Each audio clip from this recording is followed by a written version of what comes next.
O Evangelho segundo João, no capítulo de número 19, versículo de número 30, a palavra do Senhor vai dizer assim: Quando, pois, Jesus tomou o vinagre, disse: Está consumado. E, inclinando, rendeu o Espírito. Eu quero te convidar, você, se você puder, talvez você esteja aí na sua casa, no seu trabalho, onde for que esteja ouvindo essa mensagem, eu quero te convidar, se você puder, orar comigo por um instante. Pai, esta é a Tua palavra, ó Deus, que o Senhor tenha assim confiado a nós para que pudessem ser proclamadas àqueles que ouvem, Pai. Pai, que os corações nessa manhã, ó Deus, possam ser inundados pela Tua presença e que ela possa preparar, ó Deus, o coração como uma terra fértil para receber a Tua semente. Traga sobre nós o entendimento daquilo que o Senhor revelou através das Suas Escrituras, ó Deus, e que isso venha a se tornar uma verdade, algo vivo em nossas vidas, em nome de Jesus. Nessa palavra de João, capítulo 19, verso 30, tem algo que me chamou a atenção, e o Senhor chamou minha atenção nessa passagem da Escritura que disse: está consumado. Nós temos na nossa comunidade de fé compartilhado um tema que é Tempo de Maravilhas. E tive a oportunidade de ministrar aos irmãos, e o Senhor ministrou ao meu coração uma maravilha que ela é sublime. Maravilha, se a gente for pesquisar o seu significado, vai ser aquilo que desperta grande admiração ou assombro em virtude de suas realizações, de sua perfeição, grandeza e beleza. O significado de maravilha, ele é algo gigantesco, grandioso, assombro, em virtude das suas realizações. E refletindo sobre esse tempo de maravilhas, o Senhor veio ao meu coração de que existe uma maravilha que ela é superior a todas. Nós vivemos maravilhas todos os dias. É um emprego conquistado, é um diploma que você tanto lutou, é uma cura que você tanto pediu. Seja uma conquista, um sonho. Vivemos maravilhas todos os dias. Mas existe uma maravilha que ela é sublime. E essa maior maravilha de toda a história, que foi aquilo que o Senhor falou no meu coração, é a maior maravilha de toda a história, ela está atrelada à pior tragédia da humanidade. E qual seria a pior tragédia da humanidade? Alguns, ao ouvirem essa pergunta, podem dizer: foi o Holocausto, foi a Segunda Guerra Mundial, foi inúmeras situações no decorrer da história humana que geraram tristeza, dor, guerra. Cada um pode ter uma opinião diferente com relação a essa tragédia, mas eu tenho que te dizer que todas essas que eu citei não é a maior tragédia da humanidade. A maior tragédia da humanidade, ela está relatada na Bíblia. Está lá em Gênesis capítulo 3, versos 6 e 7. Vendo a mulher que a árvore era boa para se comer, agradável aos olhos, e a árvore desejável para dar entendimento, tomou-lhe do fruto e comeu. E deu também ao marido, e ele comeu. Abriram-se então os olhos de ambos, e percebendo que estavam nus, coseram folhas de figueira e fizeram cintas para si. A maior tragédia da humanidade se chama pecado. Ele é a raiz de todos os males. O pecado que destruiu essa criação pura, que manchou essa obra-prima. O pecado que destruiu até mesmo a natureza. O pecado que rompeu a intimidade, a comunhão, que fez separação entre o Criador e a sua criação. E o Senhor, que é rico em misericórdia, nesse texto de João, capítulo de número 19, versículo de número 30, ele veio com a solução que é a maior maravilha de toda a história da humanidade, que veio por fim a maior tragédia. E ele vai dizer naquela cruz: está consumado. No aramaico, nishilam. No hebraico, nishilam, que quer dizer tá pago. No grego, que foi escrito o Novo Testamento, que era uma língua muito difundida naquela época, naquele contexto. Lembramos que 300 a 350 anos antes, Alexandre o Magno espalhou essa cultura pelo mundo conhecido.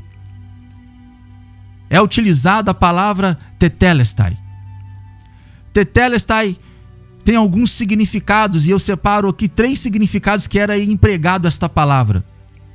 Ele tinha uma ideia de missão cumprida, quando um pai dava a um filho uma missão, e quando ele cumpria essa missão, ele dizia, tetelestai. Isso me faz lembrar de um pai que deu uma missão a um filho de salvar a humanidade, de morrer no madeiro, tetelestai. A missão está cumprida, a missão que o pai enviou está cumprida. O segundo significado é um resgate definitivo.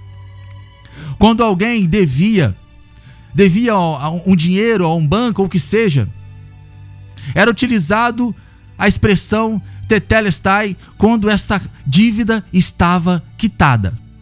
Bem parecido com o hebraico nishilam, que significa tá pago, que até nos dias de hoje é utilizado quando algo está quitado.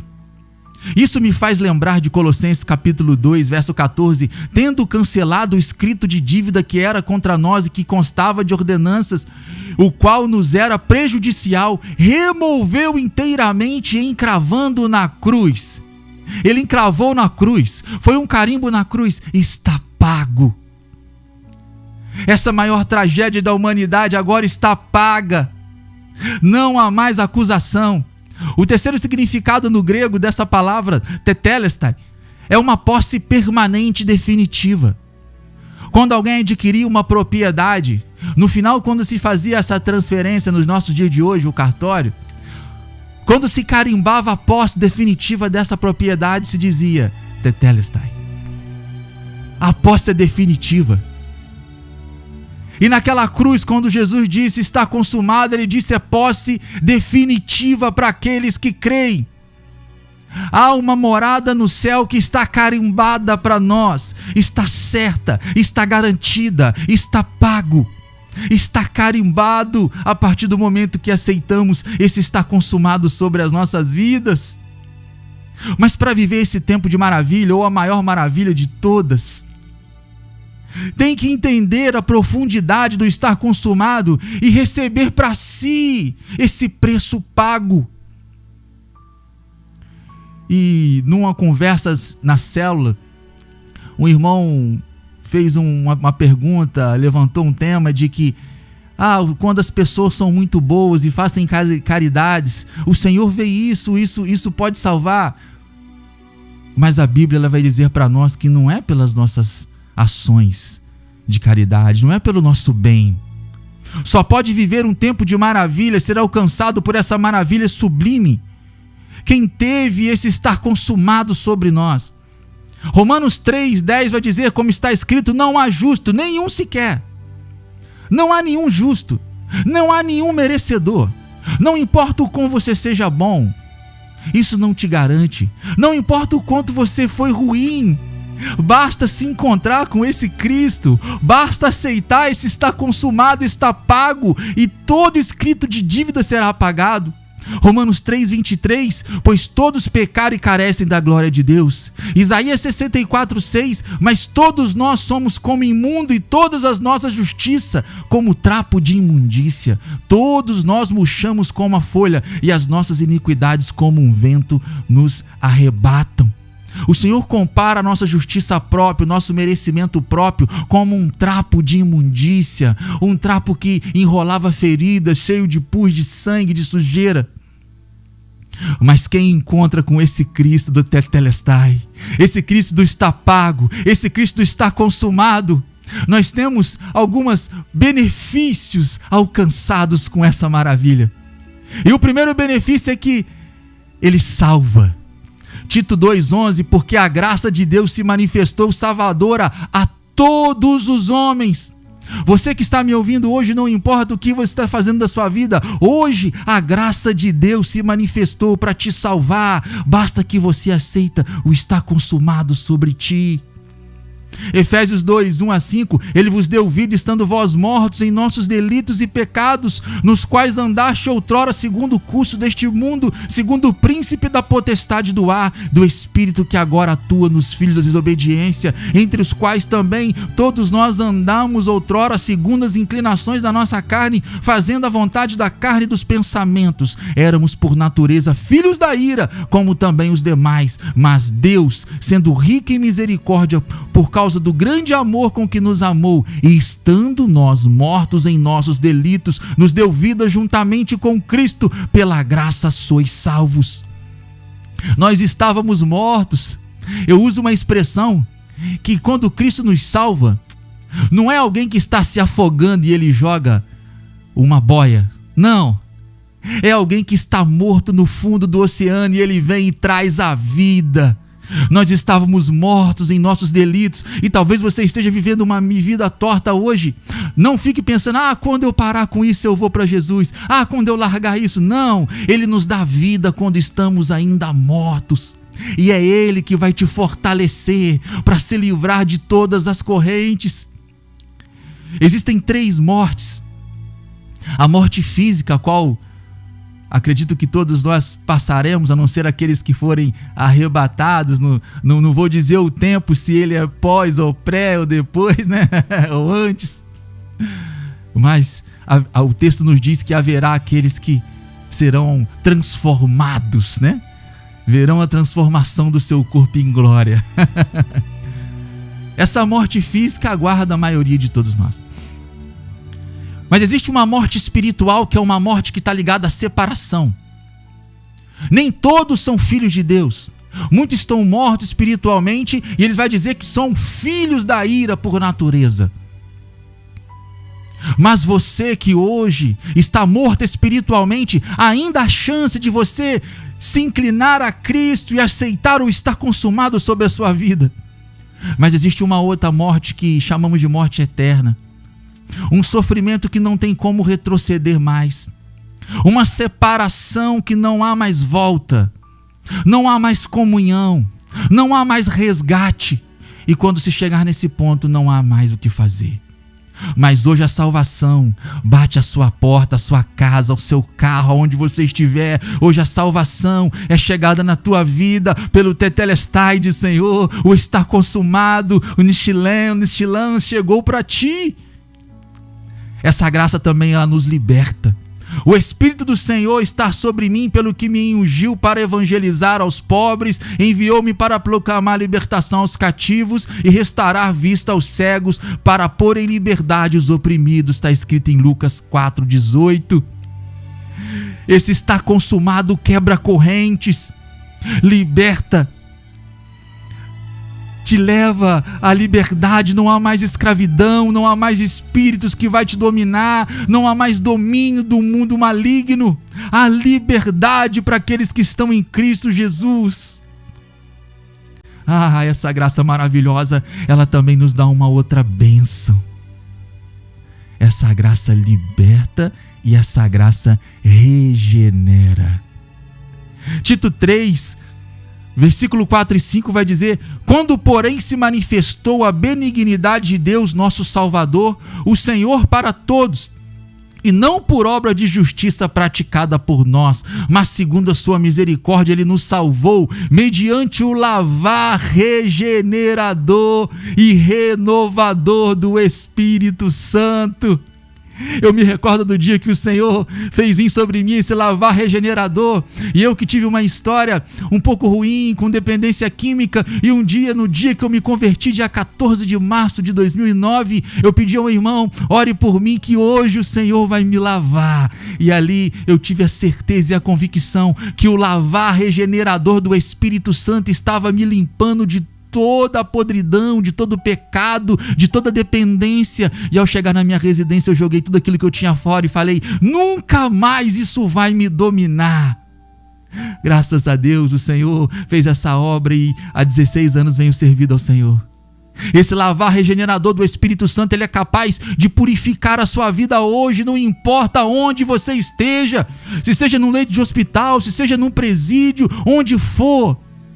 se você tem esse entendimento que você está sujo e precisa ser lavado, regenerado, basta que você peça ao Espírito Santo de Deus, basta que você aceite o estar consumado e esse lavar regenerador do Espírito Santo vem sobre ti. 1 Pedro 1:3, bendito Deus e Pai de nosso Senhor Jesus, que segundo a sua muito misericórdia nos regenerou para uma viva esperança mediante a ressurreição de Jesus Cristo dentre os mortos. Aleluia. Esse tetelestai também traz uma outra maravilha. Ele justifica. E Isaías disse que a nossa justiça é como trapo de imundícia. Mas agora, ao encontrarmos que esse Cristo está consumado, Ele nos justifica. Romanos 3:24, sendo justificado gratuitamente por sua graça, mediante a redenção que há em Cristo Jesus, a quem Deus propôs no seu sangue como propiciação mediante a fé, para manifestar a sua justiça, por ter Deus na sua tolerância deixado impune os pecados anteriormente cometidos, tendo em vista a manifestação da justiça no tempo presente, para Ele mesmo ser justo e o justificador daquele que tem fé em Jesus. E eu te pergunto, você tem fé em Jesus, meu irmão? Se você tem fé em Jesus, Ele é o seu justificador. Ele é o seu justificador, meu irmão.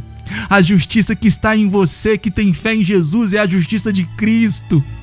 O Senhor não vê mais aquele pecador, o Senhor não vê mais aquele homem impuro, aquela mulher impura, mas Ele vê a justiça de Cristo em você. Por isso eu te digo, tenha certeza de que está pago, tenha certeza de que a posse é garantida, porque quem justifica e garante não é você, é a justiça do justificador chamado Jesus Cristo, que disse naquela cruz, está feito, está consumado, tetelestai. Aleluia. Essa justiça, essa maravilha, ela traz algo poderoso também. Ela traz a paz. Isaías 53:5 vai dizer: mas ele foi transpassado pelas nossas transgressões e moído pelas nossas iniquidades. O castigo que nos traz a paz estava sobre ele, e pelas suas pisaduras fomos sarados. Essa paz não é uma paz só de um sentimento de estar em paz. É uma paz onde havia guerra. Havia guerra porque o alvo da ira de Deus é o pecado. E Cristo veio como mediador da paz. Ele vem com um tratado de paz e faz ter paz entre você e Deus. Não há mais guerra, não há mais inimigo. Antes éramos inimigos de Deus, filhos da ira por natureza, mas Cristo assinou o tratado de paz e trouxe até nós.